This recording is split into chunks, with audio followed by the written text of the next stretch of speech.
Olá, estamos em mais um programa aqui com meus amigos Ricardo Carneiro, Albenir Cherubini e o Enio Fonseca para gravar para o direitoambiental.com e também para o direitoagrário.com um assunto que está afetando a todos, que é a Guerra do Golfo, segurança energética e mineral e as suas relações com o agronegócio brasileiro. O Ricardo Carneiro é advogado estudioso de geopolítica, grande hobby do Carneiro. O Albenir Cherubini, advogado e professor de direito agrário, também fundador do site conosco. E o Enio Fonseca, engenheiro com atuação em mineração, agronegócio e energia. Eu sou Maurício Fernandes, fundador do direitoambiental.com, e é um prazer poder compartilhar esse conteúdo com vocês. Nós vivemos um momento de inflexão histórica. A recente escalada no Oriente Médio recoloca no centro do debate global a segurança energética e mineral. Pilares silenciosos e determinantes do agronegócio brasileiro. A Agência Internacional de Energia, nessa semana, já alertou que o mundo pode enfrentar uma das mais graves crises energéticas da história, em um cenário de alta volatilidade e incerteza. Ao mesmo tempo, o controle de pontos estratégicos, como o Estreito de Hormuz, por onde transita 20% do petróleo mundial, evidencia que energia, logística e poder geopolítico caminham juntos. Para o Brasil, potência agroexportadora, os reflexos são diretos.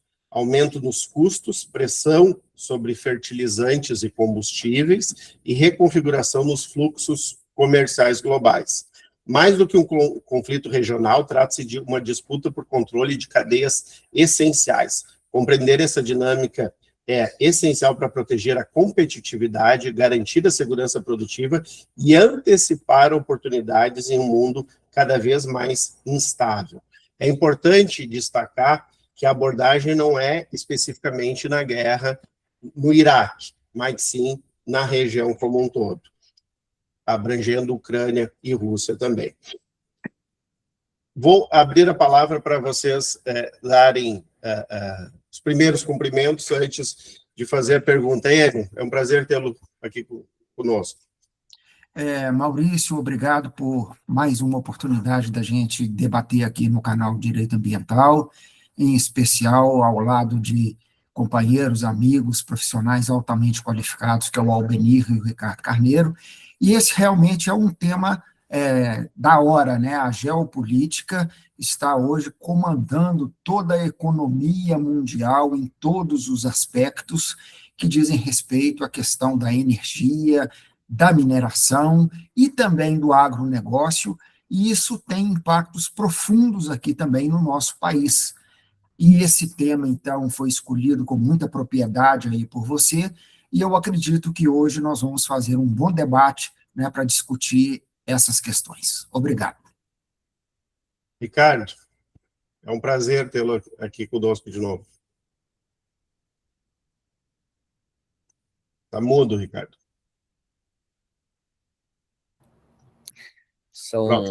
São desses pequenos detalhes que a tecnologia nos impõe, né?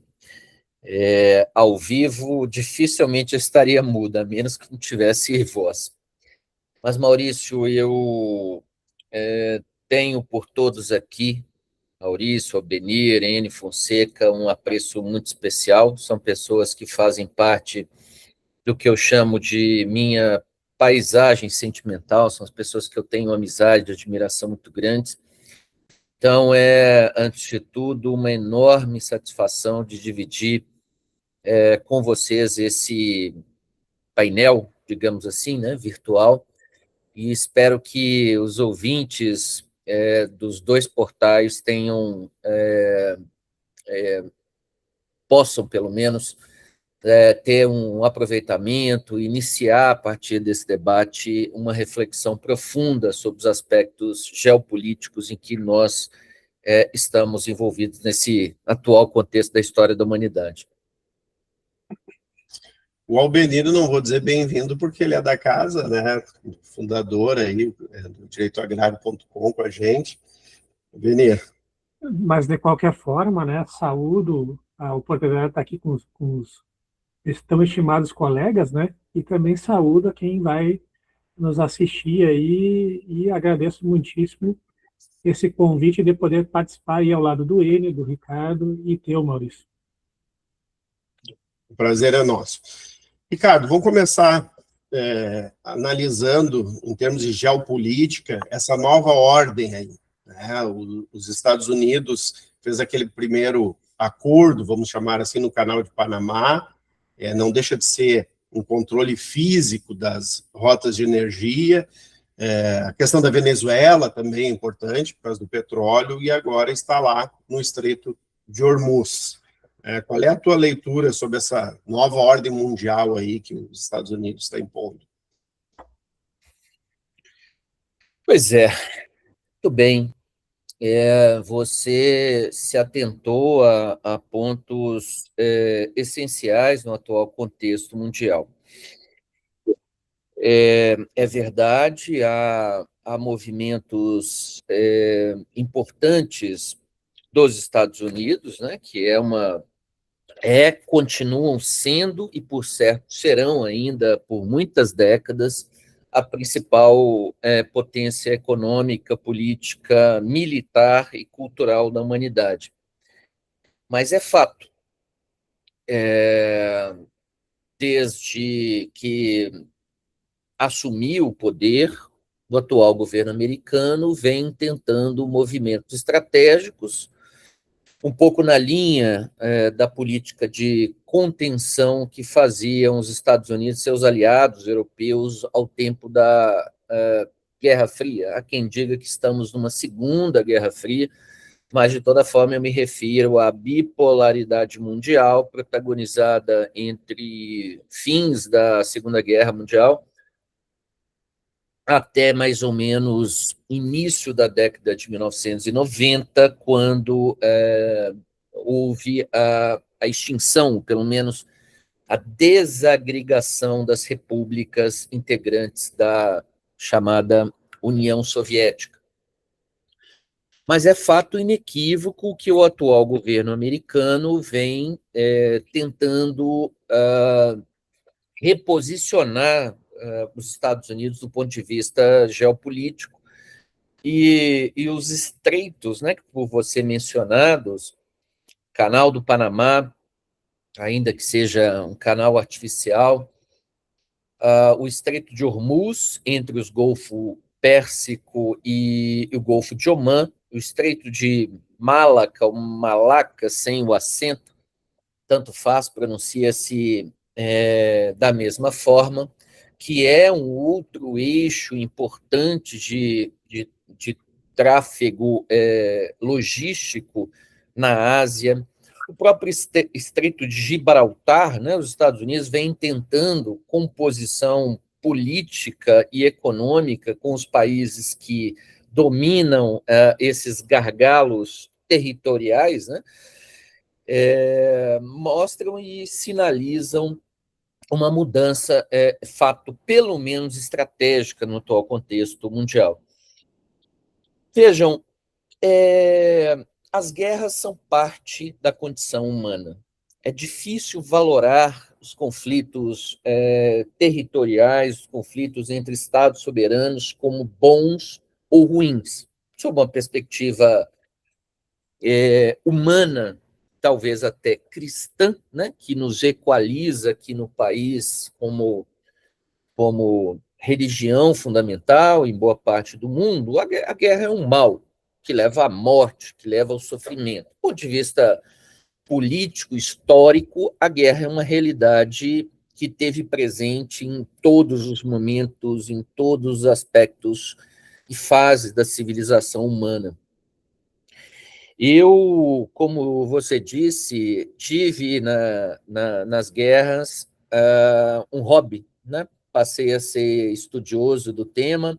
Muitos perguntam, então você gosta de guerras? Não, eu gosto da história das guerras, não da guerra em si.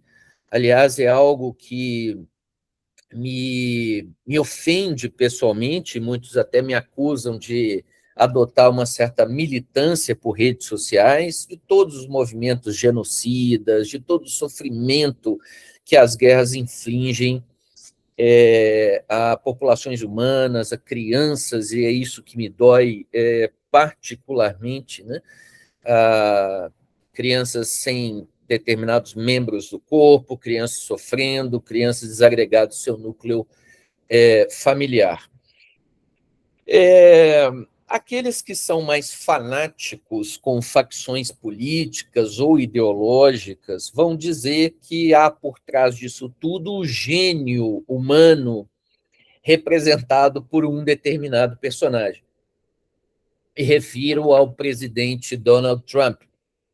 Não vamos fazer daqui um momento de qualificar ou desqualificar quem seja, mas eu acho um certo exagero vê-lo como um grande estrategista na cena política e econômica internacional. É verdade, ele tem ao seu lado secretários, né? Seria o nosso equivalente a ministros de Estado, com visões de mundo muito particular, especialmente o atual secretário, agora é secretário da Guerra, né? Não é mais secretário de Defesa, que é um ex-integrante de forças especiais dos Estados Unidos. Fato é que a política de contenção avança, né? E a guerra do Golfo, né? Já fui até alertado por um ouvinte que viu o nosso como é que chama? O nosso flyer, né? Antigamente falava banner, que se estendia aí na porta dos auditórios para eventos, workshops, debates. Alguém falou, mas não é guerra do Golfo? Talvez remontando aí a primeira e a segunda guerras no Golfo, né? A primeira pelos idos de 90, 91, a segunda depois dos ataques de 11 de setembro e a invasão do Iraque. Mas, efetivamente, a guerra se desenvolve na região do Golfo Pérsico, né? Particularmente o estreito que separa os Golfos Pérsico e de Omã, né? E os dois divisam com países que têm um nível elevado ainda de produção energética.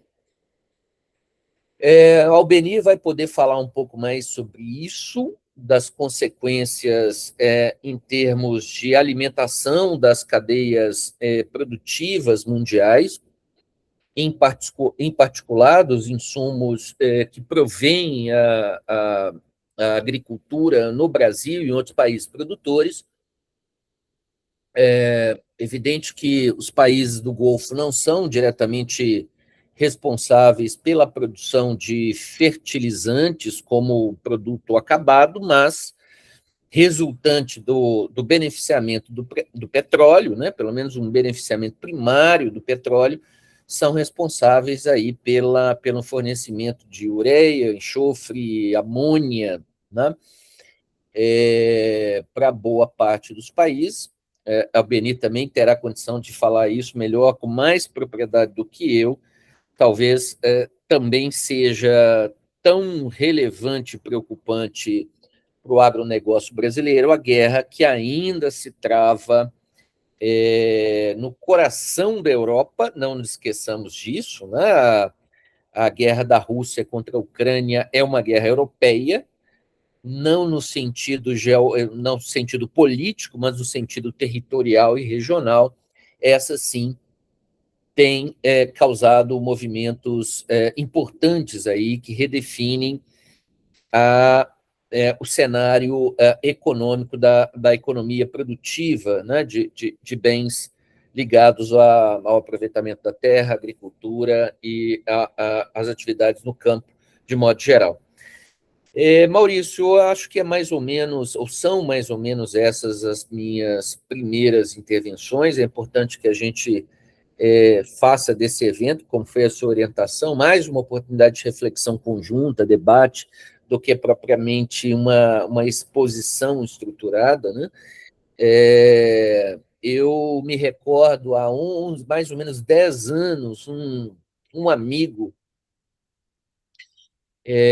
À época, uma pessoa já falecida, mas à época uma pessoa que é expressiva no setor mineral brasileiro, que dizia que o século XXI seria o século que reduziria ou talvez acabaria com as guerras mundiais, com as guerras no contexto mundial, não as guerras com deflagração em todos os continentes, né? Aquilo que a Primeira e a Segunda representaram, né? E passaram a ser chamadas de Primeira e Segunda Guerras Mundiais.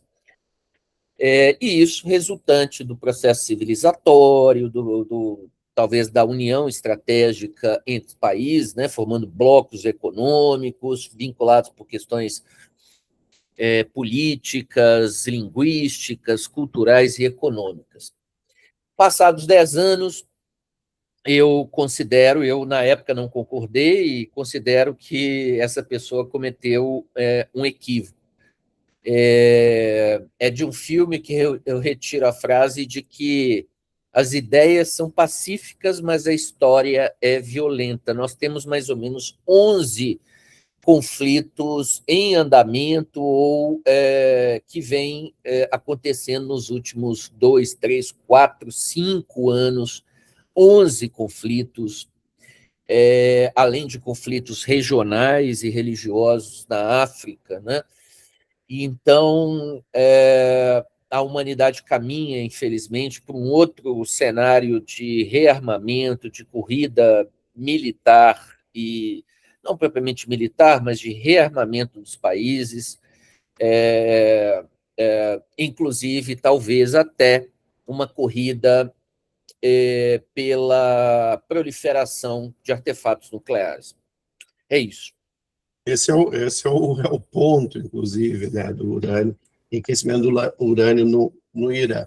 Enio, se essa disputa é por energia, qual é o impacto imediato disso, tanto no acesso à energia, estou falando aqui em risco de escassez e preço?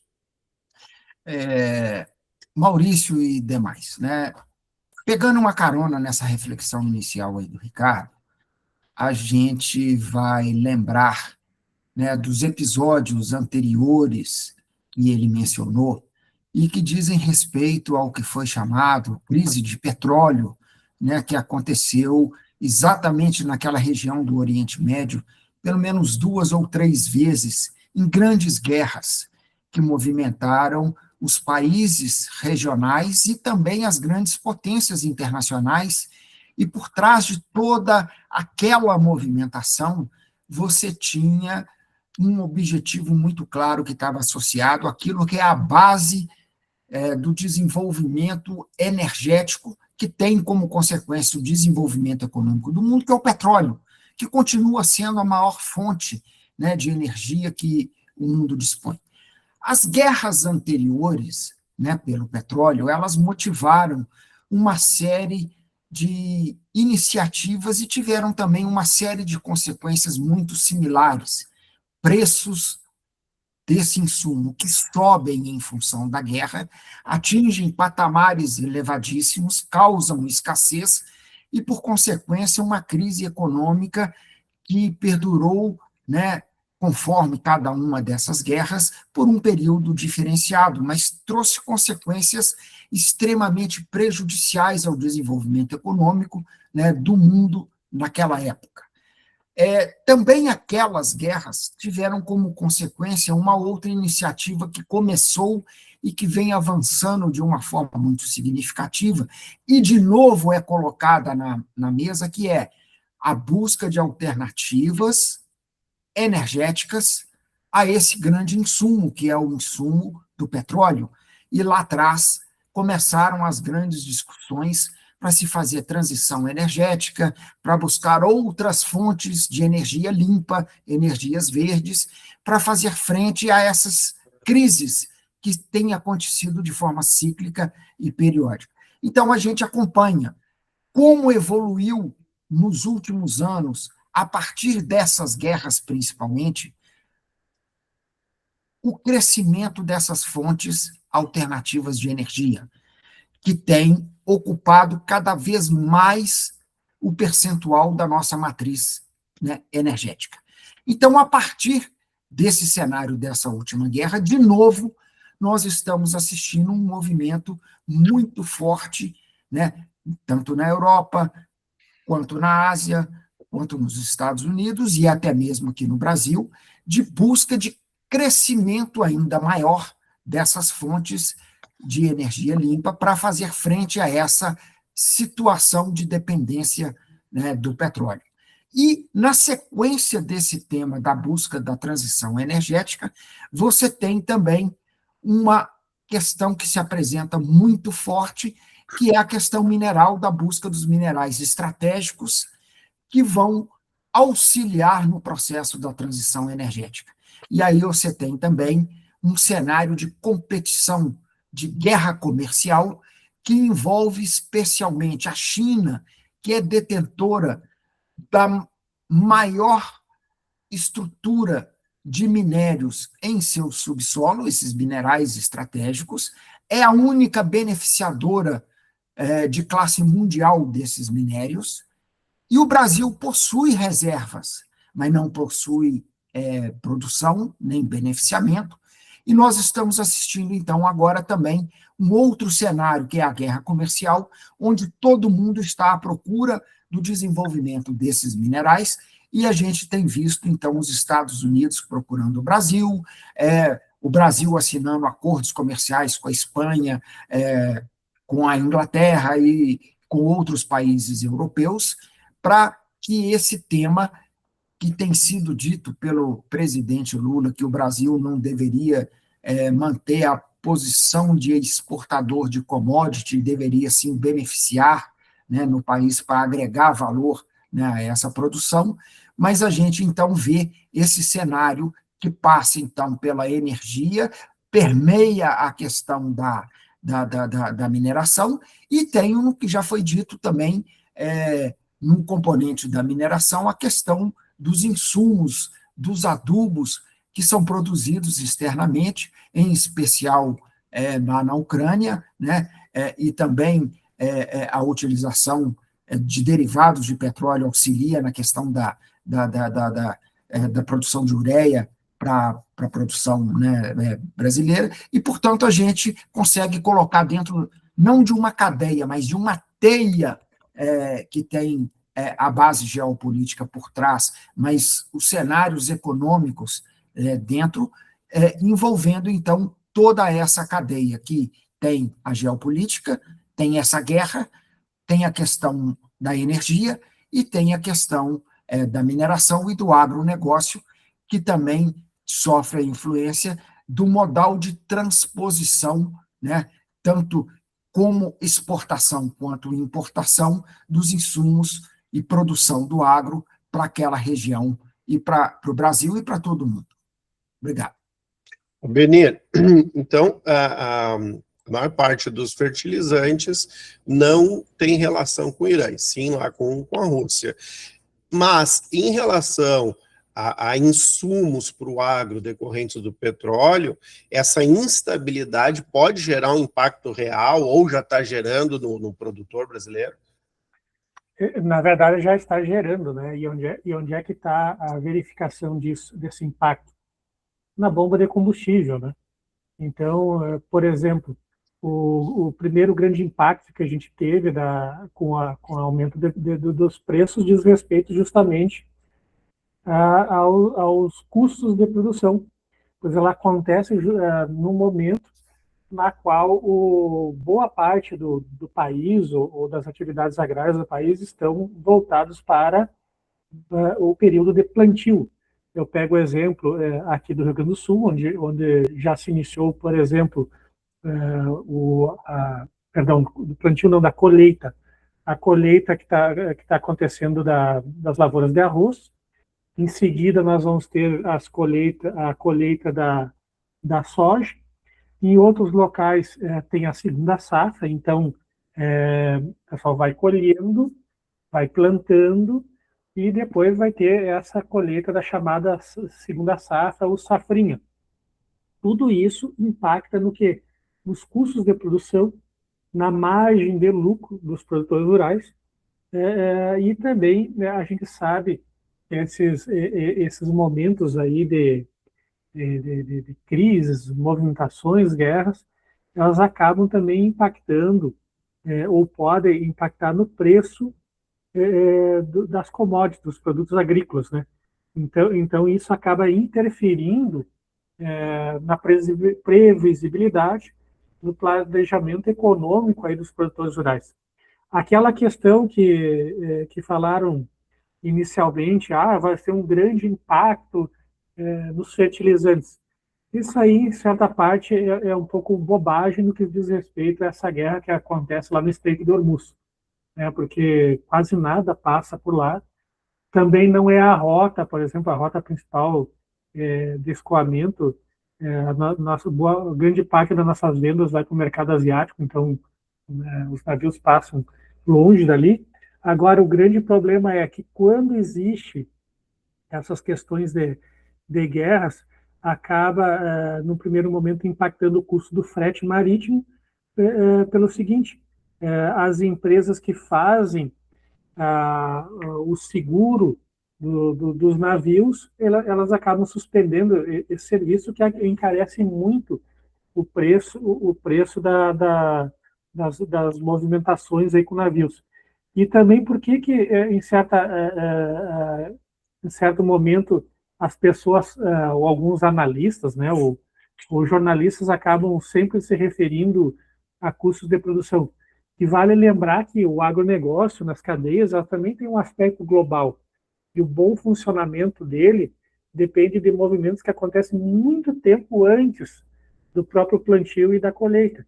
Basta verificar, por exemplo, o tempo que um navio Panamax, que é aqueles maiores navios granelheiros, leva, por exemplo, para sair da China, vir ao Brasil, carregar e voltar, assim como quanto tempo leva um navio para trazer determinado tipo de fertilizante para o nosso país, e isso tudo tem que ser calculado com no mínimo 6, 8 meses antes de cada ciclo, seja de plantio, seja de colheita, porque faz parte da organização.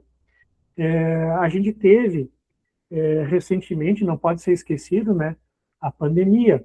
A pandemia acabou impactando em escala global e desorganizando algumas regiões onde o Brasil, felizmente, para o agro seguiu trabalhando e não faltou, por exemplo, produtos alimentares nas prateleiras dos brasileiros, mas faltou, por exemplo, em supermercados da Inglaterra, faltou em supermercados dos Estados Unidos. Foi o momento que a gente teve uma explosão no preço das commodities. Então, também é importante, quando a gente analisa questões de geopolítica, né, ver se de fato os impactos podem trazer aí circunstâncias que podem dizer respeito ao cumprimento das obrigações e os contratos dentro das cadeias, seja internamente no Brasil, ou seja, nesses movimentos aí de compra e venda, não só das commodities, dos produtos de origem animal e vegetal que são exportados pelo Brasil, mas também dessa aquisição aí de insumos indispensáveis para o bom funcionamento da fase produtiva do agronegócio brasileiro. Então, a gente inicia numa disputa geopolítica e chega, né, afetando a produção de alimento. Enio, o Brasil tem capacidade, né, tu que é especialista nessa área de energia e mineração, o Brasil tem capacidade de se potencializar como uma potência energética para depender menos, ficar menos vulnerável a esse tipo de situação?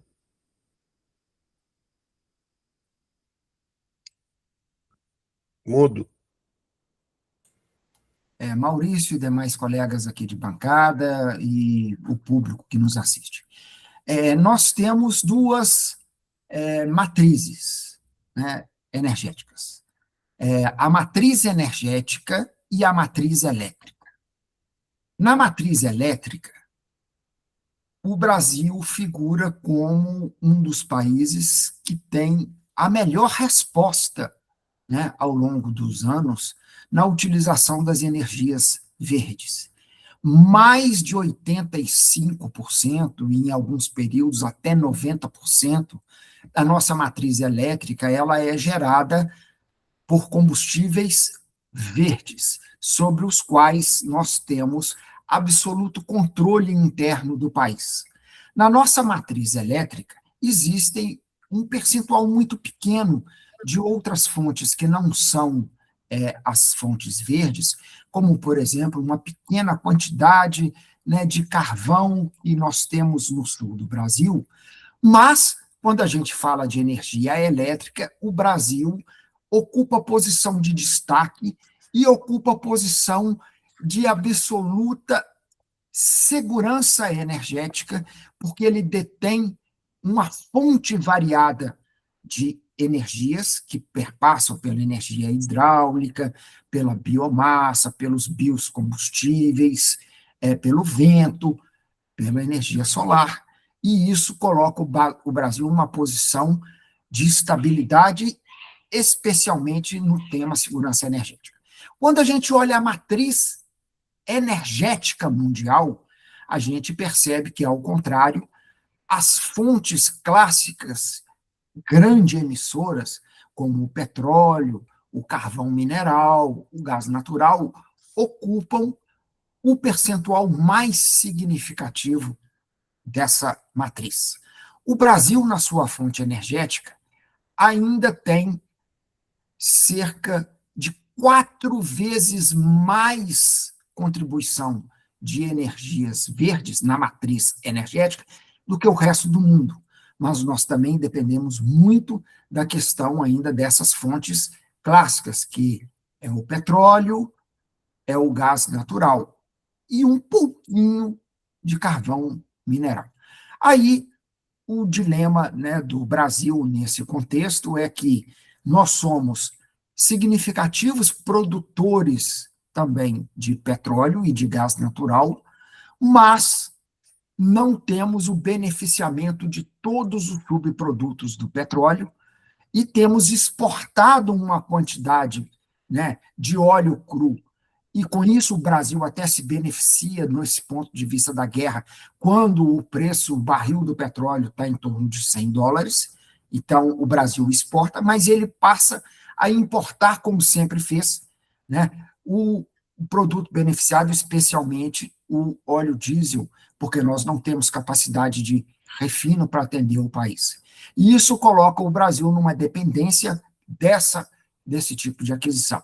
Para fazer frente a isso, aí vem os grandes programas que o governo vem desenvolvendo, que é o biodiesel e outros programas similares, que vão misturar, então, esse biodiesel no óleo diesel, no querosene de aviação, que são as alternativas que o país, né, vai encontrar, inclusive também na utilização do álcool, já em caminhões de transporte, em locomotivas, né, para o transporte ferroviário, como soluções paliativas para essa questão, porque o petróleo continuará sendo, apesar do desejo de muita gente que gostaria que no ano de 2035, no ano de 2050, o petróleo pudesse ser erradicado da matriz energética mundial. Isso não será possível, porque o petróleo, além de produzir 6 mil subprodutos que fazem parte da vida nossa no dia a dia, e nenhuma fonte alternativa de geração verde produz esses subprodutos, que são essenciais, né, para a qualidade de vida do ser humano. Portanto, o petróleo precisa continuar a ser produzido, e ele tem, ao longo do seu ciclo de produção, de comercialização, de utilização, preços competitivos, sim, com as energias verdes que vêm crescendo aí ao longo do mundo. E, no final das contas, a sociedade não vai abrir mão daquilo que é mais barato. Pode estar circunstancialmente chegando a $100 em função dessa guerra, mas, ao longo do tempo, o uso do petróleo e do carvão mineral apresenta aos seus consumidores preços mais competitivos do que as energias verdes. Portanto, o Brasil tem uma situação boa no que diz respeito à sua matriz elétrica e vai ter que administrar essa questão do da matriz energética, como o petróleo, lembrando que, se os preços continuassem na faixa de $100, muitas explorações potenciais de petróleo poderiam se tornar viáveis, e isso vale aqui para localizações que nós temos aqui no Brasil e na própria América Latina como um todo. E lembrando de que a Guiana é hoje um país que se destaca mundialmente no crescimento econômico pelo fato de estar explorando petróleo lá naquela bacia chamada Bacia Amazônica. O país está se desenvolvendo de maneira significativa e o Brasil não pode abrir mão, porque, como o petróleo continuará sendo uma fonte importante para os anos subsequentes, também de fazer o seu processo de exploração dentro da melhor técnica, obedecido o licenciamento ambiental, para que a gente continue a ter né, volumes de exploração para o futuro do país. Obrigado. É uma questão de não planejamento de longo prazo, né, da gente ter maior independência em relação ao petróleo estrangeiro. E, Albenir, e em relação aos fertilizantes, pode-se dizer a mesma coisa? Essa autonomia do Brasil frente a um cenário de instabilidade como essa, se a gente tivesse os diferentes tipos de fertilizante aqui, e temos, né, está enterrado, né, mas enfim. São 3 classes principais de fertilizantes, né, que a produção agrícola depende, que é os nitrogenados, os fosfatados e os potássicos, né. Então, cada um tem uma fonte distinta, sendo que os fosfatados e os potássicos são na maioria das vezes, produzidos a partir da mineração do solo, né, das rochas e tudo mais. E os nitrogenados, como já falou o Ricardo, o Enio, eles dependem eles se originam principalmente do petróleo e dependem de processos químicos, né, para ocorrer, que no Brasil antes tinha uma usina, não sei se ainda está funcionando isso. Aí nós vamos ter também um problema dos nitrogenados com relação à guerra da Ucrânia, porque parece que nas últimas semanas teve um ataque às indústrias de fertilizantes da Ucrânia, pela Ucrânia na Rússia, né? E por que atacou esses fábricas de fertilizantes? Porque os produtos que servem para fertilização de campos também muitas vezes servem também para a produção de explosivos, né? Então é material para insumos de guerra. Então, nesse aspecto também acabaria impactando a produção e a distribuição internacional. Com relação a substitutivos desses produtos, né, vale lembrar que o Brasil tem um programa de bioinsumos. Inclusive, o Brasil é um dos países que mais avança na pesquisa e grau de utilização de bioinsumos no mundo. Então, isso aí é fruto da pesquisa brasileira, do trabalho dos brasileiros, da aplicação, né? E o que se fala muito seria reduzir a dependência justamente das importações. Creio que num curto período de tempo isso ainda não vai ser possível, né? Até porque tem toda uma relação de custos, né? A gente falava aqui nos bastidores da live, até eu mostrei uma foto, né? Por exemplo, tem determinados insumos que no Brasil que você tem esse insumo que está enterrado, digamos, lá na região amazônica, então tu teria, às vezes, todo um conflito, e o Enio e o Ricardo pode falar disso, né? Até eu já provoco o Ricardo como especialista na parte ambiental e minerária, depois de falar, né? Qual é a dificuldade, por exemplo, você descobre uma mina lá na região amazônica, no Pará, onde você, para alcançar aquela mineração, você teria primeiro que desmatar uma grande área, retirar um grande volume de terra, e ainda tem toda aquela questão não só ambiental, às vezes são áreas indígenas, reservas indígenas, então uma dificuldade tremenda que o próprio brasileiro faz para ele mesmo, né? Então, nós temos aí, como eu queria pontuar, que não é fácil substituir de uma hora para outra essa dependência brasileira, pelos custos, pelas dificuldades burocráticas das travas. Né? Às vezes a gente se preocupa muito com a guerra das potências de outros países no exterior e esquece a guerra que existe dentro do Brasil, né? Às vezes uma guerra de sabotagem do próprio governo contra quem produz, contra o empresário, a chamada reforma tributária, eu acho que equivale a uma bomba atômica dentro dos fatores produtivos do próprio país, né, que está destruindo empresários, toda essa burocracia, às vezes o próprio uso burro, ideológico das normas de direito ambiental, né, porque se tem uma coisa que eu aprendi com o Maurício Fernandes, que em determinado momento ele foi meu professor, né, quando eu fiz especialização, no momento foi que o direito ambiental é sinônimo de equilíbrio, né?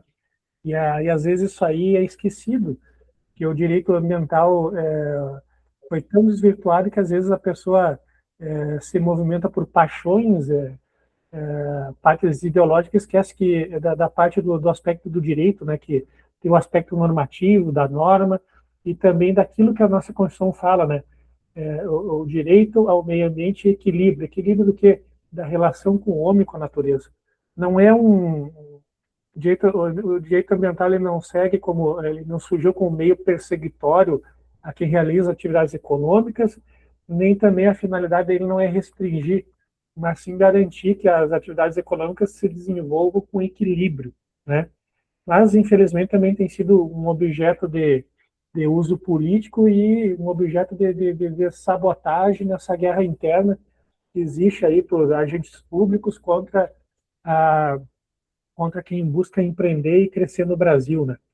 E, então, Maurício, a gente tem soluções, mas não a curto prazo, a longo prazo, e eu vejo principalmente a questão dos bioinsumos ganhando cada vez mais relevância e maior utilização, né?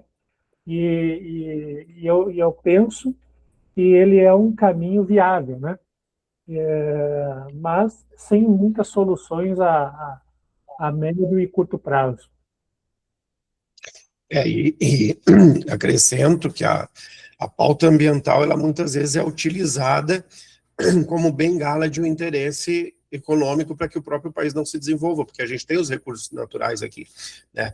Mas, Carneiro, então a gente começou a falar, né? O Enio falou da questão energética, nós teríamos condições, mas por falta de investimento e estratégia de longo prazo não temos. O Albenir expôs na mesma linha, aparentemente, assim, a questão do agro, a gente poderia ter uma autonomia maior, então o que a gente está falando aqui é uma questão de estratégia, de soberania, de planejamento de longo prazo, que o nosso país não é uma superpotência como poderia ser.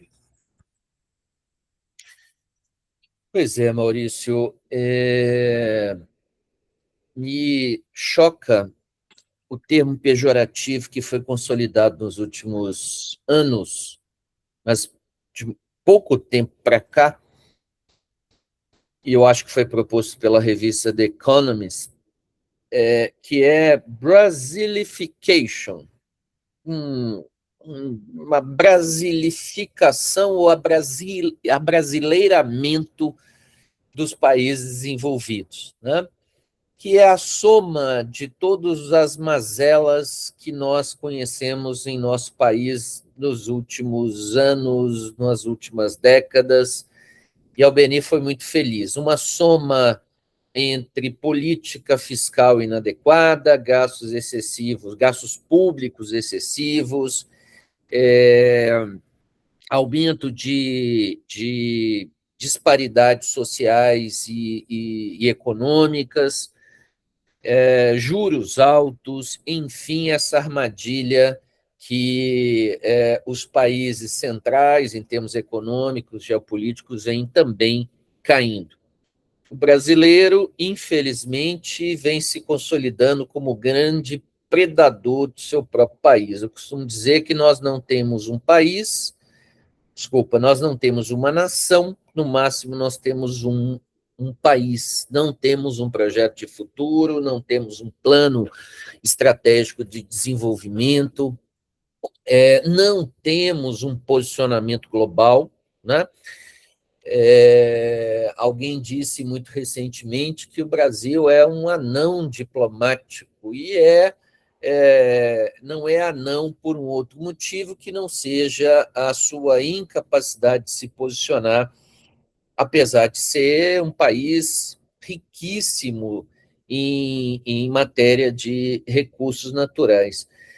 Me lembro, na minha infância, meu pai ressaltar muito que o Brasil tem tudo, e o Brasil seria um dos maiores países do mundo na minha geração. Minha geração já se foi, a dos meus filhos vai seguindo, e nós convivemos com o mesmo tipo de mazela da minha infância, da infância do meu pai, dos meus avós. Tem apenas 40 anos que nós estamos no mesmo debate, confrontação política, curiosamente com os mesmos personagens da cena política brasileira, sempre um determinado grupo contra o partido de ocasião que esteja a governar o país. É uma realidade. Não há um pensamento voltado à soberania e ao desenvolvimento nacionais. Aliás, esse tipo de discurso, muito peculiar a alguns atores políticos dos últimos 20, 30 anos, tornou-se quase que obsoleto no nosso debate público, né? Personalidades como Leonel Brizola, e aqui não vai nenhuma admiração por ele, em particular, como o tal Enéas Carneiro, né, que se tornou até um personagem alvo de deboche, falava muito dos interesses nacionais, né? E o país viveu num cenário global nesses últimos 40 anos, em que a exploração de recursos naturais era tida quase como atividade criminosa. O mundo seria daqueles que dominassem as tecnologias de informação, agora como sejam aquelas relacionadas à capacidade computacional, às inteligências artificiais, à computação quântica, à produção de robôs humanoides, né? E minerar, gerar energia, era apenas algo que expressava o nosso grau de subdesenvolvimento, de alimentar os países desenvolvidos com insumos de que eles eram carentes, né? Nos devolvendo produtos elaborados de alta, enfim, né? de componentes agregados.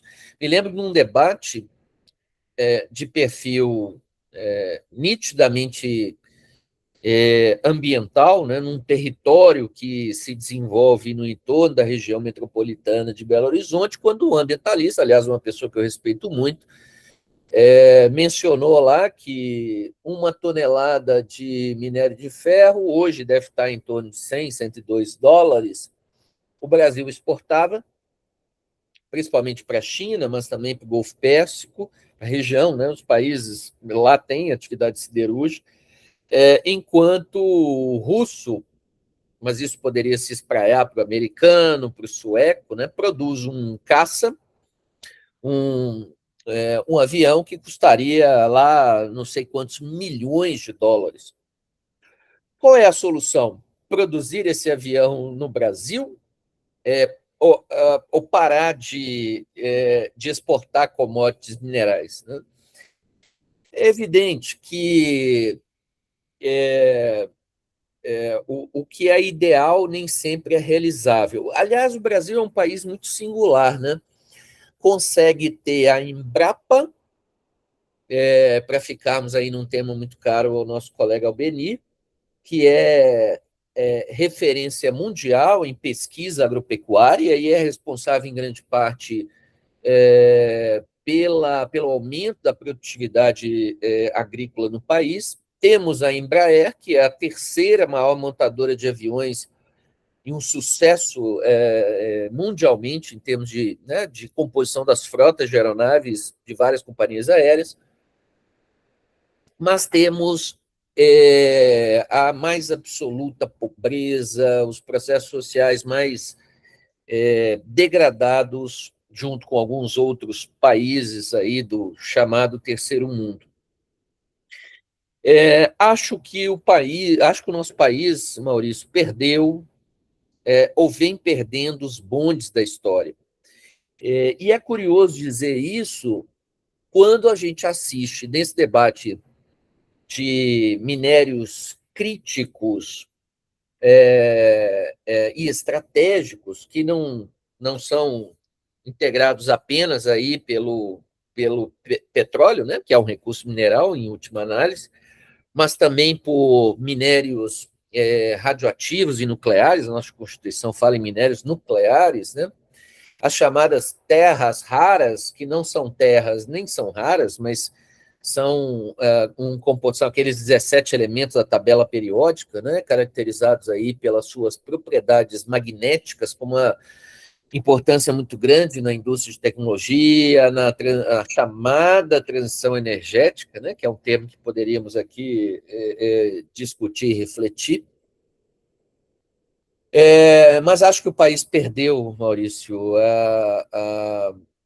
mais um bonde importante da história, se focando em conflito político, se focando em interesses econômicos de determinados grupos. Então, nós não seremos capazes de assumir esse protagonismo na nova matriz energética mundial nos próximos anos. Tá bem, mas vimos aí que é uma questão de que é possível e é uma questão de planejamento a longo prazo e soberania e, por que não dizer, riqueza do povo, né, de forma estratégica, e não como tem na Rússia lá as oligarquias, né, muito ali para pequenos grupos de amigos do rei. Bom, entrando agora no último bloco, impactos e oportunidades, eu vou passar a palavra para o Albeni. Em relação, Albeni, na provocação que eu te faço, para te esclarecer, quem estiver assistindo aí o nosso programa, tá? Como é que efetivamente o produtor brasileiro vai ser impactado nisso? Tem a questão que tu já falou, preço de combustível, a questão de fertilizante tu relativizou, mas tem a questão de fretes em geral, escoamento de produção, enfim. Como é que o produtor será impactado nesse cenário? Nesse primeiro momento, custos de produção, o principal impacto, né? E qual que é o grande problema disso? Às vezes o pessoal vai dizer assim, mas vai aumentar o combustível, só que tem um cenário que às vezes é esquecido, né? O Brasil, pela dimensão dele, isso é normal, né? Sempre vai sofrer com alguns problemas, especialmente das intempéries climáticas, né? E eu vou pegar, por exemplo, o caso da região sul do país, né? Em especial o Rio Grande do Sul, onde a gente vem com a sucessão de problemas climáticos associados à natureza, associados à produção. Tanto no que diz respeito à problemática da estiagem, que foi estendida nos últimos anos, quanto em 2024, que a gente teve a grande enchente que acabou impactando o estado como um todo. E isso prejudicou, por exemplo, em muitas regiões, a própria fertilidade dos solos, né? Desestruturou isso aí acaba levando tempo, precisa de investimento para o produtor rural. Só que nesse contexto nós temos um produtor rural endividado, em sua maioria. Muitos, infelizmente, vão acabar quebrando. Nós também tivemos um momento de de secas na região centro-oeste, que é a mais produtiva do Brasil e hoje uma das mais produtivas do mundo, onde acabou desencadeando uma sucessão de pedidos de recuperação jurídicas de produtores rurais e aí eu digo de produtores rurais, pessoas físicas ou jurídicas, né? Também afetando alguns segmentos, por exemplo, de algumas agroindústrias, algumas empresas que atuam no agro, inclusive algumas revendas de insumo, né? Tendo uma problemática em cadeia, o que afetou também o crédito.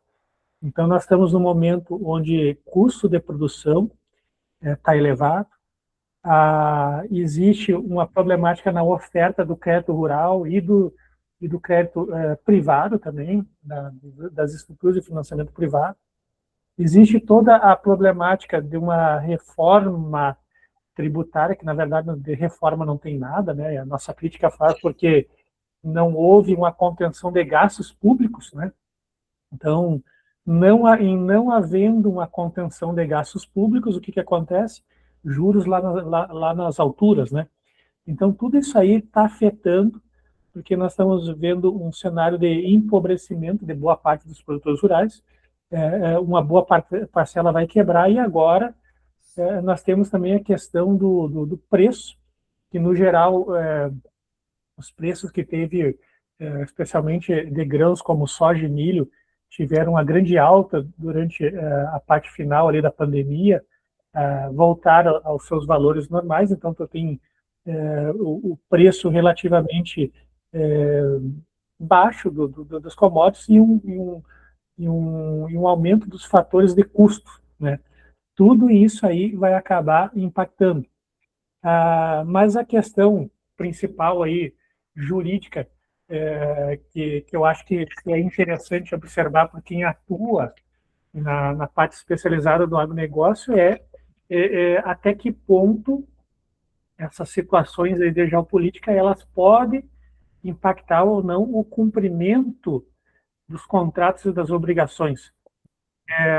Já teríamos uma caracterização, por exemplo, de fatos que se qualificariam juridicamente como fatores de alteração superveniente das circunstâncias dos contratos. Eu quero dizer, já há elementos para eu poder afirmar, por exemplo, que estamos diante de fatores que causam desequilíbrio contratual superveniente.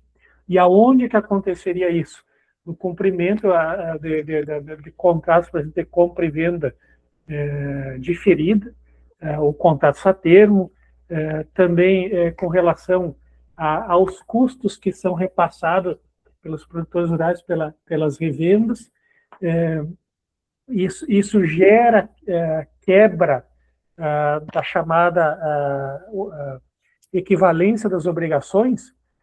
Eu vejo que nesse momento a gente ainda não teria caracterizado isso, salvo se tivesse um agravamento, por exemplo, o preço do óleo diesel sai de R$6 o litro e vai para 15, onde seria uma situação aí que aí sim tu teria um agravamento assim que comprometeria, no caso, a parte produtiva, né? O que não se pode perder de vista é que quando se estuda o agronegócio, aqui eu falo de forma técnica, né? E agronegócio não é aquela figura ideológica que falo. Agronegócio nada mais é do que o termo utilizado para que, tecnicamente, você estude e analise de que forma se dão todas as operações que envolvem a produção, a comercialização, a agroindustrialização, e de que forma esses agentes se organizam, né? Mas é fundamental a gente observar que não existe agronegócio, não existe cumprimento das obrigações no agro se não tiver o quê? Produção. O elemento central é a produção. Inclusive, quando a gente fala em questões de direito, para justificar, no caso, por exemplo, um tratamento jurídico diferenciado, é importantíssimo eu perceber que a atividade agrária, a atividade produtiva, ela traz um grande valor jurídico aos ordenamentos jurídicos, que é a produção. Porque nós estamos falando, num primeiro momento, de produtos de origem animal e vegetal, onde é produzido com os fatores naturais, e que eles compõem a principal necessidade básica humana, que é a alimentação, né? É por conta disso que existem políticas públicas e existe um tratamento jurídico diferenciado. E o Brasil, nos últimos anos, ele tem falhado nas observâncias da execução da política agrícola, né?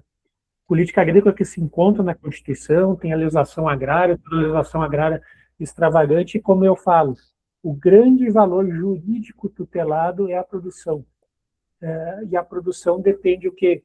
Depende dos fatores humanos que atuam, que é através da figura do produtor rural.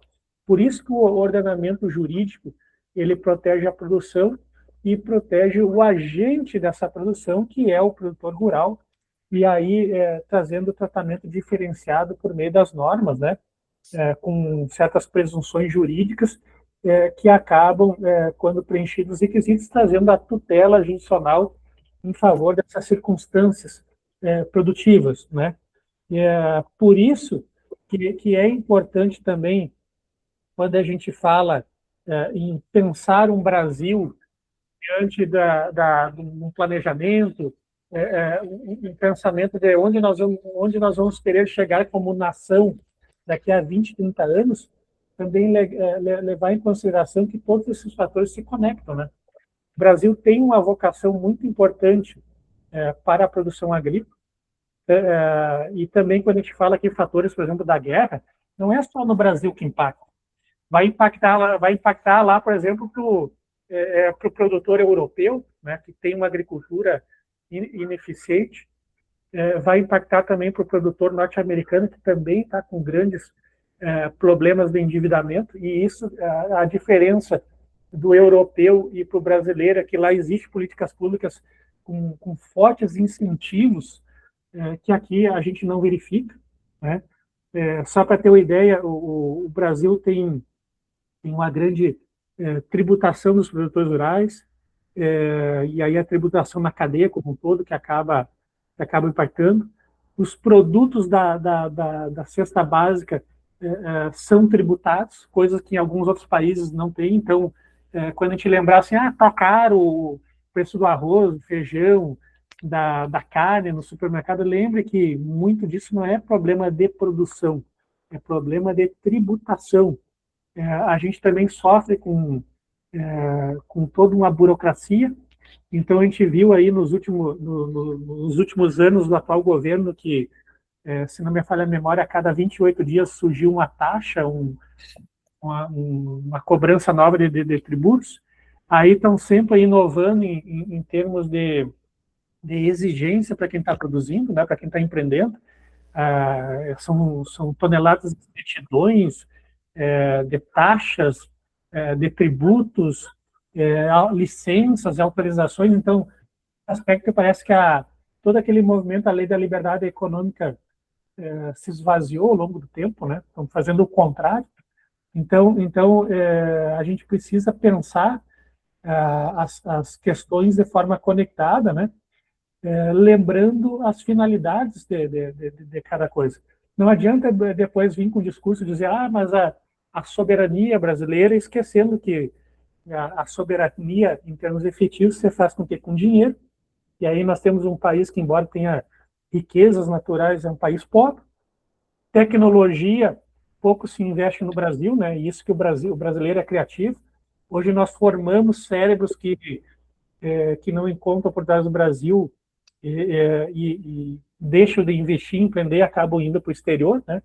Com a formação, especialmente das faculdades, que não preparam o brasileiro para ser empreendedor, mas aquela mentalidade de buscar um carguinho público, de se tornar os talentos são perdidos ou para o funcionalismo público, que depois vai virar uma pessoa frustrada, acomodada, em muitos casos, ou pessoas que pensam, eu vou fazer o mínimo que eu posso aqui, objetivando que ir morar no exterior. né? Então, nós estamos perdendo talentos. E o último, também, a questão da soberania é defesa, potencial militar. Então, o Brasil não tem nada, né? Então, às vezes o pessoal fica naquela polarização, é China, Estados Unidos, mas a questão é, o Brasil, ele vai se manter uma colônia, né? Enquanto não fizer o papel de casa, ele investir na definição de um plano de longo prazo, dizer onde é que nós queremos chegar, onde é que eu tenho que investir, de que forma eu incentivo e de que forma eu faço que eu crio um ambiente na qual os brasileiros possam se desenvolver e empreender no próprio Brasil. Eu acho que era isso, né, Maurício? Eu fui um pouco além da pergunta aqui nas reflexões.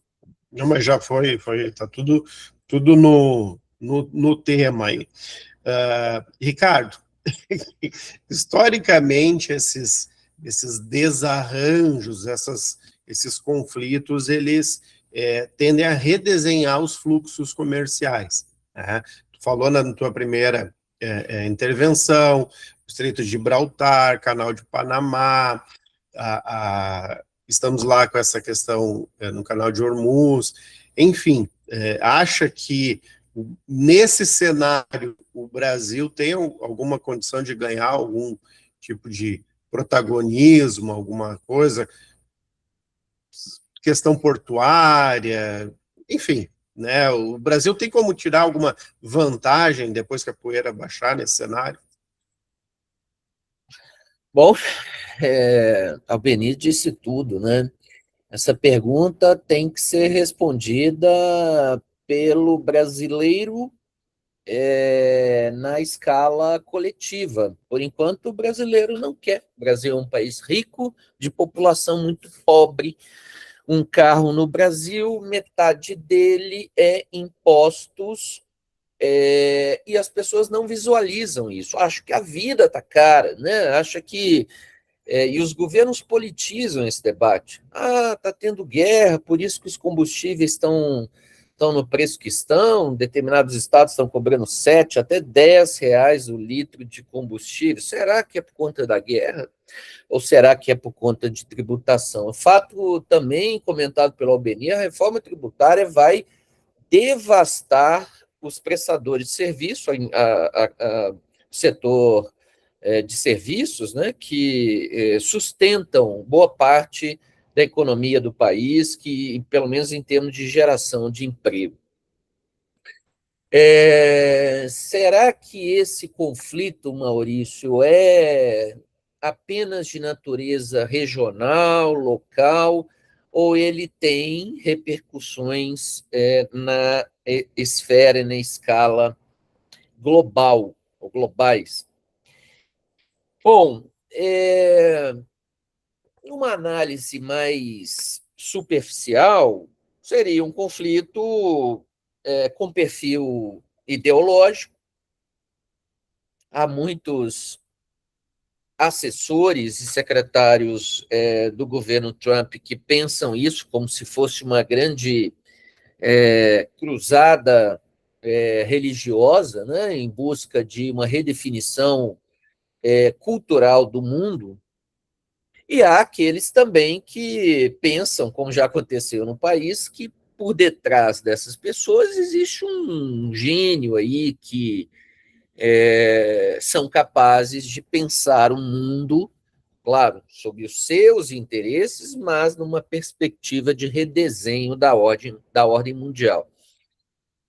É fato, né? Nós estamos a viver um novo período de contenção de um ator econômico emergente. Aliás, a China nem emergente é mais, né? A China, sob determinadas perspectivas que se avalie, então, em termos de PIB, a partir de um critério de poder de compra das moedas, né, possivelmente, não sob o aspecto de PIB nominal em dólar, mas sob o ponto de vista de poder de compra da sua moeda, talvez tenha ultrapassado os Estados Unidos. Existe um conceito muito recorrente, uma uma formulação muito recorrente em geopolítica, que é a tal da armadilha de Tucídides. Tucídides era um historiador grego, né, que fez essa reflexão ao ensejo da Guerra do Peloponeso, né, entre Esparta e Grécia. É a ideia de que uma potência consolidada tende a reagir contra uma potência emergente, e isso quase sempre resulta em guerra. Há um estudo da Universidade de Harvard que aponta que em 500 anos, em 16 casos que foram avaliados, 12 deles resultaram em guerra de grandes proporções. A busca por protagonismo entre os Estados Unidos e a China acabará, na minha visão, num conflito bélico, seja um conflito deflagrado diretamente entre as duas potências, seja ele aquilo que na Guerra Fria, né, a original, né, foi chamado como guerra por procuração, né, em que as potências se degladiam, mas por em interpostos países, e sempre se degladiam por influência e poder geopolítico. Há quem diga também que a China é um país muito pragmático, né, que não aspira a protagonismo cultural e militar. Eu realmente não acredito nisso. E talvez o gatilho dessa deflagração venha com a concretização daquele projeto de uma só China, né? Não nos esqueçamos também que existe aquele canal, aquele estreitamento entre a China continental e a ilha de Taiwan, né? E ali talvez esteja o grande barril de pólvora do século XXI. Então, acho que esse é um conflito, ele não é um conflito mundial, né? No conceito peculiar ao século XX, também não é com um conflito regional e nem uma guerra puramente híbrida, né, como foram as guerras contra países que abrigavam grupos terroristas, né, que aconteceu após o 11 de setembro, em 2001, mas é uma guerra de abrangência local com efeitos nitidamente locais. Aqui, curiosamente, não temos o envolvimento da OTAN, né? Trump até invocou o apoio da OTAN, é curioso que ele o faça depois de desprestigiar a organização, a aliança militar. Quando tudo estiver resolvido, a OTAN... Agora está acontecendo isso, né? A OTAN agora vê, ei, tá precisando de ajuda aí para limpar o canal? A Alemanha anunciou ontem o envio de navios para ajudar em Hormuz. Pois é, curiosamente. É uma aliança que... Agora, vejam, né, o Maurício promoveu um outro debate, já se vão aí uns 2 anos, e que eu me ressenti aí no que eu chamo da aceleração da vida e da história. Os fatos estão... Não sei se é porque a gente está numa era de transição, né, meio perdidos em meio a tudo isso, mas está difícil acompanhar a evolução dos processos mundiais, né? Se a tal ordem mundial que foi estruturada a partir da Segunda Guerra Mundial acabou ou não, é alguma coisa que nós vamos ver nos próximos anos. O fato é que o mundo está num momento fervilhante, né? Nós estamos a redefinir o papel dos grandes blocos políticos e econômicos até o final desse século. A Europa, que está no meio, está sendo varrida aí para as calêndulas, né? Está sendo proscrita para o subterrâneo da história. E o Brasil, poxa vida, o Brasil não consegue nem ser e América Latina, né? Curiosamente, quando houve um cerco militar à Venezuela, que até hoje eu não consegui entender aquele movimento, a vários países, aqui no Brasil, acho que alguém se sentia até importante, né, de ser alvo aí da quarta frota da Marinha Americana, dos Estados Unidos darem atenção política à América Latina, mas nesse dualismo de Estados Unidos e China, a Europa perde espaço e, curiosamente, a América Latina não ganha praticamente espaço algum. Nem com todos os investimentos chineses, né? Vem se falando do investimento da China no Nordeste brasileiro, da ferrovia transoceânica.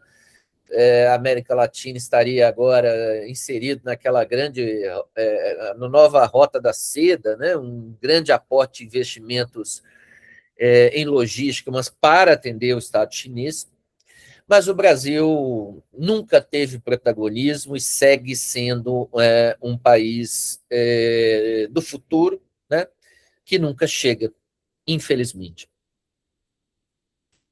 É a dura realidade. Enio, então, a gente teria oportunidade, né, o Albenir falou, a gente tem as riquezas, o Carneiro expôs e detalhou bem isso aí sob o ponto de vista político, mas qual é o gargalo, qual é o desafio do Brasil, então, no campo, ou é uma melhor gestão dos seus recursos energéticos, eu não estou dizendo aqueles disponíveis, mas os também enterrados, a questão de mineração, que está muito ligada a isso, ou é questão de logística, enfim, em termos de oportunidades, como que o Brasil poderia dar um passo à frente, aí, se é que é possível, nesse rearranjo mundial? Hein? Olha, todas as conversas que já aconteceram, elas foram muito esclarecedoras. Eu diria o seguinte: insegurança jurídica que permeia a nossa vida no dia a dia, em todas as atividades. Ela é fatal porque ela impacta toda iniciativa que se queira implantar no nosso país e se transformar em uma atividade de fato produtiva, gerando renda e oportunidades e qualidade de vida. Então, com essa insegurança jurídica que nós estamos assistindo hoje, em especial a insegurança que aumenta, né, à medida que você sobe na hierarquia da estrutura jurídica do país, isso é fatal para nos colocar numa posição de absoluta insegurança para que os segmentos econômicos possam prosperar. Depois eu vou dizer o seguinte, que, né, o saudoso ministro Alisson Paulinelli, né, que fundou a Alagro, a Academia Latino-Americana do Agronegócio, onde eu estou hoje como diretor de responsabilidade ambiental e social, né, ele pontuava o seguinte, que o grande papel, né, do Brasil é ser o celeiro do mundo. E o Brasil, quando a gente olha os números, ele vem desempenhando com propriedade essa entrega de alimentos de qualidade, de proteínas saudáveis para o mundo, e também num volume que seria suficiente para que no nosso país não existisse fome. Então, você tem esse aspecto, que é um aspecto isolado de entrega, e quando você olha todo o processo que permeia o agronegócio, que foi sobejamente, né, desdobrado, né, pelo Aldemir e também aí pelo Ricardo, você encontra um caos, né, de governança institucional para fazer com que essa cadeia produtiva ela possa manter e aumentar a oferta de alimentos. Né? Eu lembro apenas um ponto que não foi falado dentre tantas mazelas, que aqui você tem, né, entidades organizadas que fazem invasão de terras produtivas, e isso é uma coisa que não existe em nenhum outro lugar do mundo, e isso é um ponto realmente que faz e que traz muita insegurança. Quando eu entro para o segmento da energia, eu disse que a nossa matriz elétrica é 90% limpa, e ela é a mais adequada quando a gente olha os demais países do mundo, e a gente tem a energia mais cara, se não uma das mais caras do mundo, o que faz com que a gente fique reflexivo e dizendo como que pode você alcançar a matriz limpa e ter a matriz mais cara do mundo. Isso também é uma questão que está associada à governança. E quando a gente olha a mineração, nós vemos que nós somos um dos países mais importantes do mundo do ponto de vista de produção, mas a gente acaba produzindo muita commodity e ficamos sujeitos à guerra comercial, e também não é fácil você deixar de exportar, por exemplo, o minério bruto e querer transformar ele no aço, porque nós produzimos 30 milhões de aço há mais de 20 anos e não conseguimos aumentar a produção. O dia que a China resolve colocar o excesso de aço no mundo e aqui no Brasil, ela obriga que os nossos produtores fechem fornos e quebram algumas das empresas do segmento, porque a guerra comercial ela é muito mais complexa. E isso também é uma questão de política, você fazer investimentos para beneficiar e agregar valor a essa atividade. Mas, nesse contexto, a gente viu que nós temos coisas importantes, temos entregas importantes.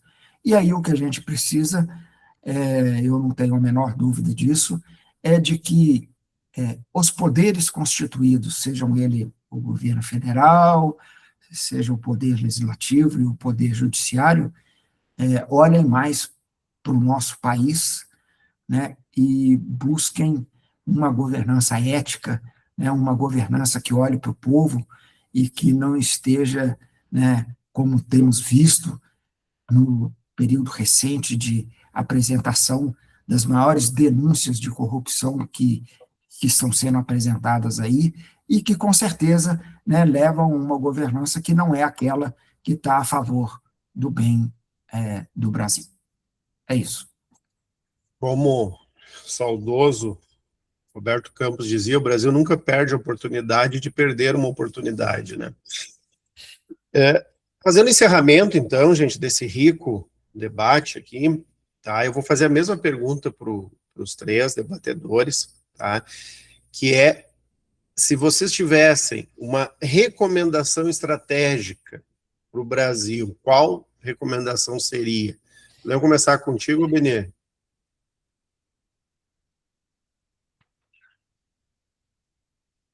Tá mudo, hein? Como já foi bem falado aqui pelo Enio, pelo Ricardo, né? O Brasil ele é abençoado com relação ao seu povo. Eu acredito muito nisso, né? Que a gente tem um povo aqui que, apesar das nossas mazelas, é um povo um povo acolhedor, é um povo que se une quando é preciso, né? Mas está faltando a gente recuperar aquela visão de trabalhar pelo país, né?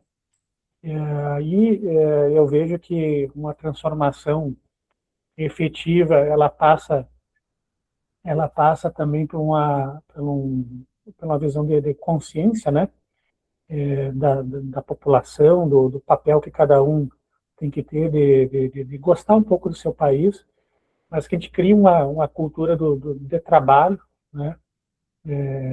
Que é necessário, sim, trabalhar em prol do bem comum, e nesse sentido aí, mudar a mentalidade que a gente tem hoje no país e a gente buscar incentivar que as pessoas também possam enxergar que elas podem transformar suas vidas por meio do estudo, do trabalho, do planejamento, né? E aqui a gente falta, por brasileiro, um pouco de um choque de livre iniciativa, de mostrar que as pessoas têm capacidade de empreender, né?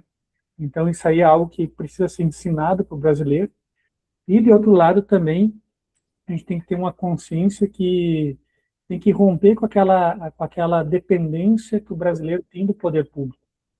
Então, eu acho que muito dos problemas da insegurança jurídica que quem causa é o próprio poder público, que interfere na vida do seu cidadão.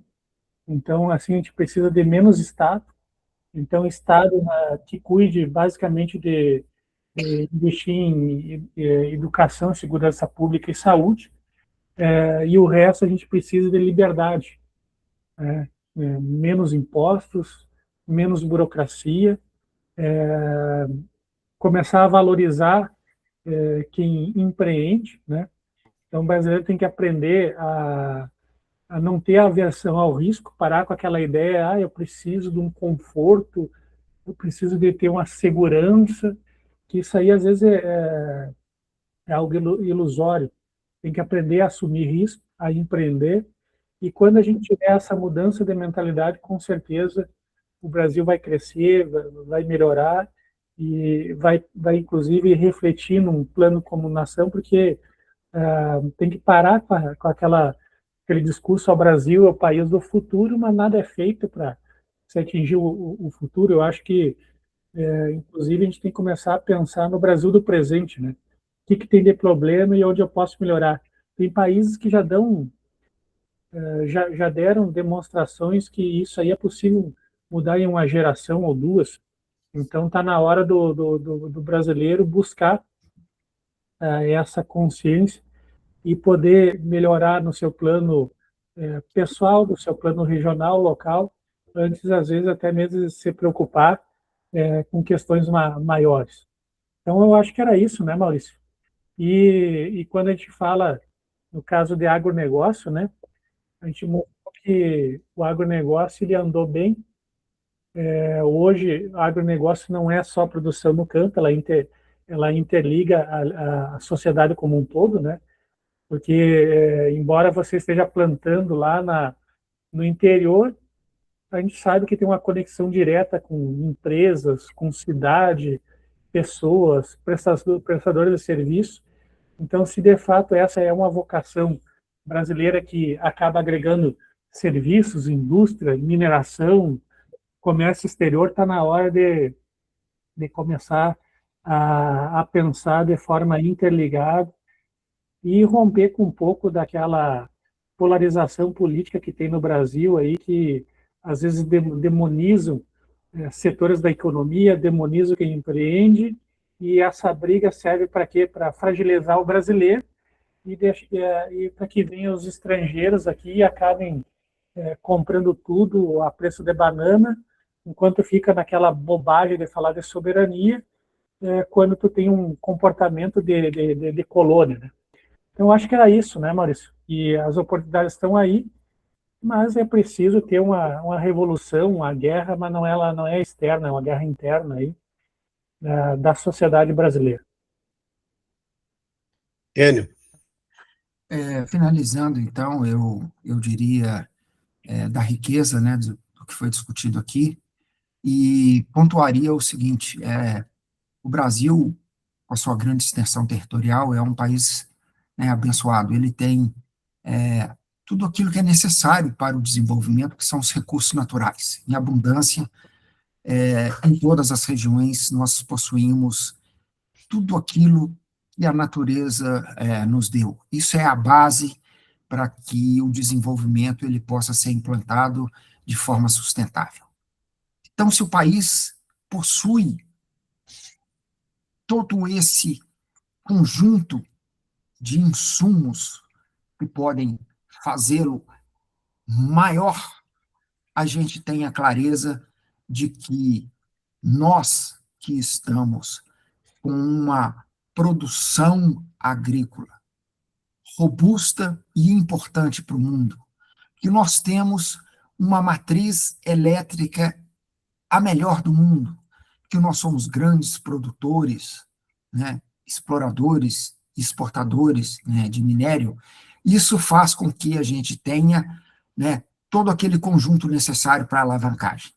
Mas essa história ela se complementa com uma lavagem necessária, cerebral, de comportamento e de conduta, que é a população brasileira toda tomar um banho, né, de valores éticos para que ela possa, né, olhar para o país, ter mais brasilidade, e isso vale para a sociedade, vale também para aquelas lideranças políticas e institucionais, do executivo, legislativo e do judiciário, para que todos possamos pensar num país grande e, de fato, todos trabalharem por ele. Obrigado.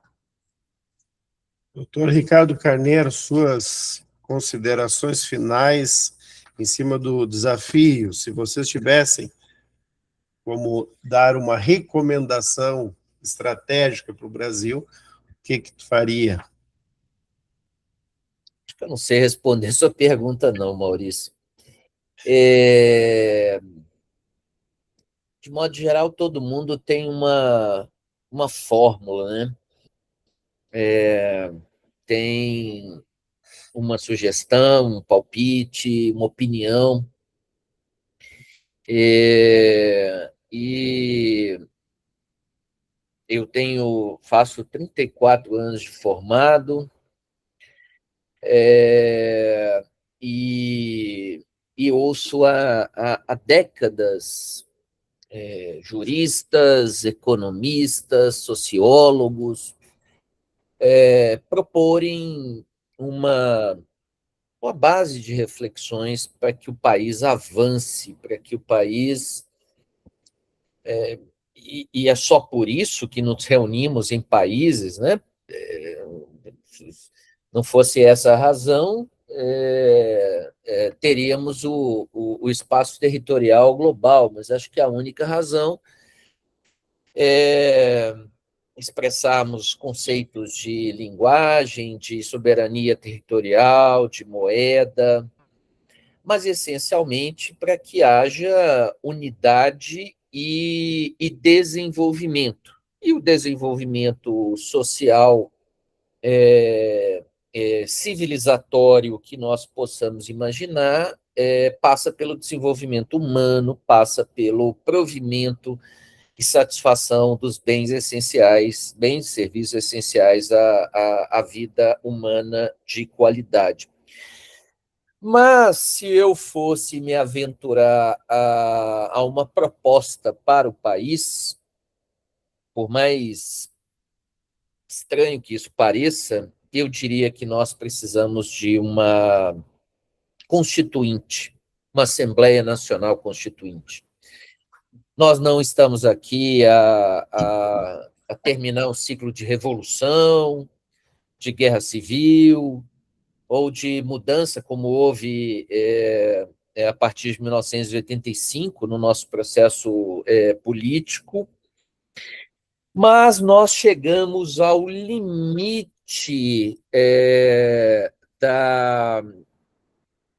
do espaço de convívio entre as instituições e os poderes no país, né?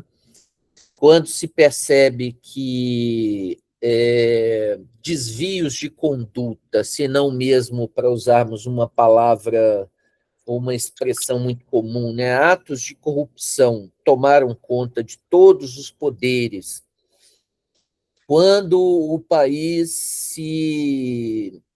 se vê profundamente refém do crime organizado, de organizações criminosas transnacionais, é hora de refundarmos o país. A Constituição de 88 teve esse papel, refletiu um momento histórico bem peculiar àquela época, né? Ainda era uma época baseada num país sindical, ainda nem a dissolução da União Soviética havia ocorrido, foi Natal, foi dezembro de 1991, era a época ainda do Muro de Berlim. A Constituição veio sendo reformada nos últimos anos, mas acho eu que é insuficiente. Nós chegamos ao limite, não dá mais. Bem, quem fará essa nova Constituição? Uma Assembleia Constituinte que talvez incorpore as mesmas mazelas políticas, mas ainda assim é melhor do que não fazermos nada e fingirmos que está tudo bem, e fingirmos que há uma crise que vai ser superada na próxima eleição. O país se tornou ingovernável, eu sei que isso é senso comum e sempre falar, mas é ingovernável. Qualquer facção política, grupo político que governe o país não tem mais condições de mudar o curso das coisas, ainda que interrompa a corrupção desenfreada, ainda que controle o gasto público, o país se tornou ingovernável. Portanto, por mais ousado ou eventualmente irresponsável que isso possa parecer, que eu sei que acaba ensejando outros problemas, nós precisamos de uma outra Constituição. Bom, eu contribuo no final destacando, até me socorrendo na fala geral de todos aí, que o desafio do Brasil também está no direito de propriedade, na segurança jurídica, na previsibilidade, no respeito ao que é do outro, porque é uma corrida maluca, infelizmente. É aquele desenho antigo da corrida maluca, cada um passando a perna no outro, trapaceando para chegar no pseudo-objetivo. A gente está vendo o mundo avançar e nós estamos, como fala aqui no Sul, avançando igual cola de cavalo, né? A gente está crescendo para baixo. Então, esse é o desafio, mas cabe, né, o bom debate, cabe discutir, porque o não discutir é o que querem aqueles que se aproveitam para si de situações como essa. Então, fica o registro do imenso agradecimento a todos, ao Enio, que foi o provocador desse debate. Muito obrigado, Enio. Ao Benir, meu grande parceiro aqui no site, e Ricardo sempre disponível aí. Encerramos com isso aqui esse programa. Obrigado.